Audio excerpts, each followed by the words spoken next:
आज कलकत्ता मेरा इसलिए आना हुआ क्योंकि आप सब लोग जानते हैं जब हमारी 2015 में सरकार बनी थी पहली बार दिल्ली में, जैसे ही हमारी सरकार बनी इन लोगों ने नोटिफिकेशन, केंद्र सरकार ने नोटिफिकेशन पास करके, एक नोटिफिकेशन, सिंपल नोटिफिकेशन पास करके दिल्ली की चुनी हुई सरकार की सारी पावर्स छीन ली कि हम किसी ऑफिसर की ट्रांसफ़र पोस्टिंग नहीं कर सकते, अगर कोई ऑफिसर गलत काम करे तो हम उसकी डिसिप्लिनरी प्रोसीडिंग नहीं कर सकते, ये सारी पावर हमसे छीन ली। 8 साल तक दिल्ली के लोगों ने संघर्ष किया, हम सुप्रीम कोर्ट गए।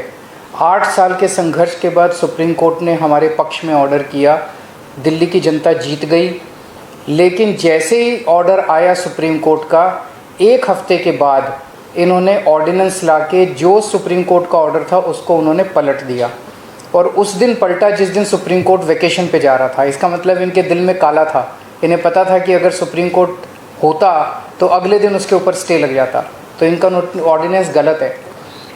इन लोगों ने जिस तरह से डेमोक्रेसी का मजाक बना दिया है, जहाँ भी 3 तरीके से ये चुनी हुई सरकारों को तंग कर रहे हैं। एक, पहली चीज़ कि जहाँ पे बीजेपी की सरकार नहीं बनती वहाँ ये एमएलए खरीद के सरकार गिरा देते हैं उस पार्टी की और अपनी बीजेपी की सरकार बना लेते हैं। दूसरा, जहाँ बीजेपी की सरकार नहीं बनती वहाँ ये ईडी और सीबीआई को इस्तेमाल करके दूसरी पार्टी के एमएलएज को डराते हैं, धमकाते हैं, उनको तोड़ लेते हैं और उनकी सरकार गिरा के बीजेपी की सरकार बना लेते हैं।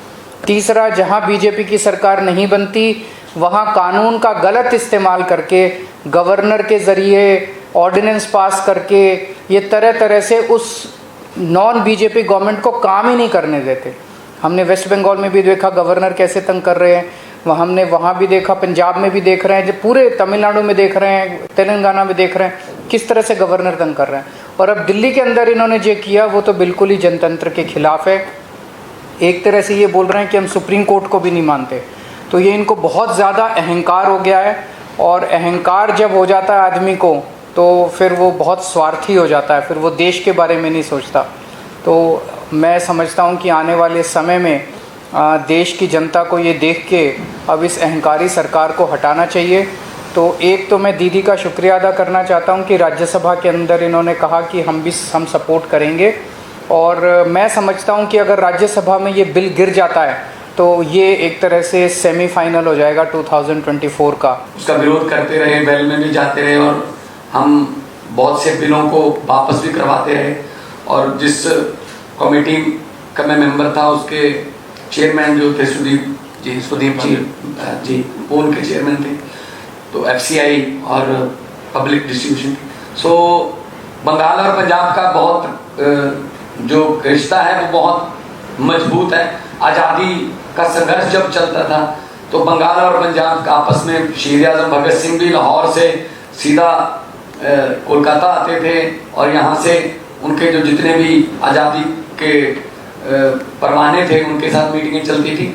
अभी भी पंजाब से बहुत बड़ा नाता है क्योंकि बहुत भारी संख्या में पंजाबी जो हैं वो बंगाल में रहते हैं। ट्रांसपोर्ट का बिजनेस है, दूसरे बिजनेस है। तो जैसा कि अरविंद जी ने बताया, ये लोकतंत्र को अपने पक्ष में करने के लिए कोई भी तरीका अपनाने लगे हैं सेंटर सरकार वाले।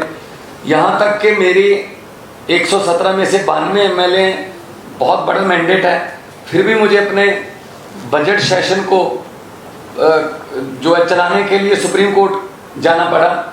सुप्रीम कोर्ट से ऑर्डर है कि राज्यपाल रोक नहीं सकता, बजट सेशन चलना चाहिए। इस लेवल तक हमें तंग करते हैं। तो अगर दिल्ली में भी तंग करते हैं, अभी स्टालिन जी की हमारे पास चिट्ठी आई कि हमें हमारे बिल नहीं पास हो रहे। केरला के जो चीफ मिनिस्टर उनकी चिट्ठी आई कि पास नहीं होने दे रहे, 2-2 साल से जो है वो बिल पड़े हैं गवर्नर हाउस में। तो मैं ये कहना चाहता हूँ आपके सामने, अगर 30-31 गवर्नर और एक प्रधानमंत्री ने देश चलाना है तो करोड़ों अरबों रुपया चुनाव पे क्यों खर्च रहे हैं? 30-31 गवर्नर और एक प्रधानमंत्री चला लें मुल्क को, देश को। फिर लोकतंत्र का अभी बाहर जाके, विदेशों में जाके ये लोकतंत्र का बहुत ढिंढोरा पीटते हैं कि देश सबसे बड़ा biggest democracy in the world, लेकिन जब यहाँ आते हैं तो जाके देखते हैं कि किसी को काम नहीं करने देते। अगर आप इलेक्शन नहीं जीते तो बाई इलेक्शन से जीत जाते हैं। मध्य प्रदेश में भी ऐसा किया, कर्नाटक में भी ऐसा किया था और गोवा में भी ऐसा किया था।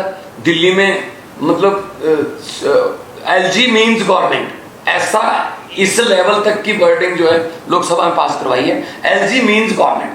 तो फिर आप इलेक्शन जो होती है, जो करोड़ों लोग इलेक्शन में जो लाइनों में लग के अपने पसंदीदा एमएलए, विधायक और मुख्यमंत्री को चुनते हैं, तो वो उनके लिए, वो किसके लिए वोटिंग कर रहे हैं? तो ये मजाक बना रखा है डेमोक्रेसी का। तो ममता दीदी का बहुत धन्यवाद इसलिए भी कि इन्होंने बहुत लड़ाई लड़ी है, बहुत बड़ी बड़ी लड़ाइयाँ लड़ी हैं और जीती हैं, सफलतापूर्वक लड़ाइयाँ लड़ी हैं इन्होंने, चाहे वो इलेक्शन हो, चाहे वो सीबीआई की रेड्स का मामला हो, चाहे ईडी का मामला हो।